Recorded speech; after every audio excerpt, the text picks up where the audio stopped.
Hi, I'm Evan R. Daniels, and we're live at the Metal Shop.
can't wait to feel the fire. The look on your face the moment I felt that day. Live on, live on. Oh, I miss that place. The smell with me has stayed. Live on, live on. I wonder what happened to us. If you were still alive, you would too. Whistle on another Jim Reeves tune. You make me feel like I never lost you. The look in your eyes when I first wrote my right. Live on, live on. Oh, that part of my life replays all day my mind. Live on, live on. I can't wait to show you everything. I hope he sees the joy this place gave to me.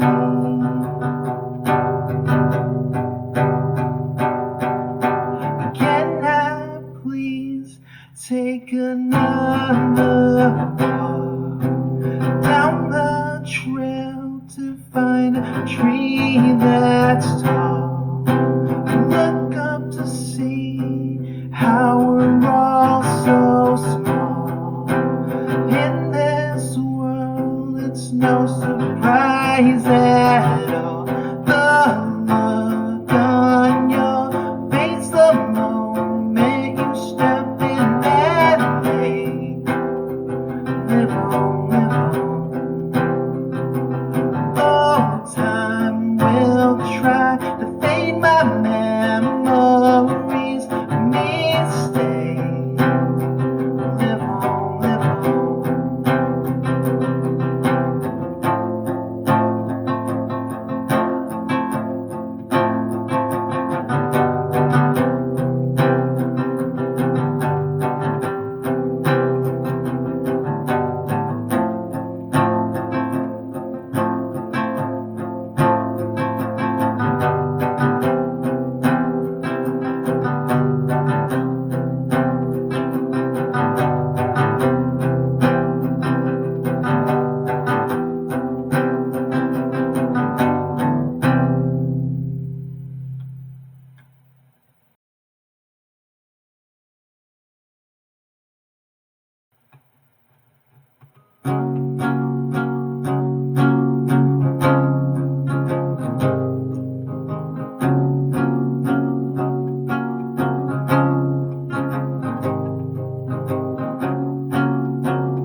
Say what's on mine. Say what's on mine.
Coffee in the dark. Went to Sterling for a walk.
I'm Ben, here with Evin at the Metal Shop. You just performed a fantastic set.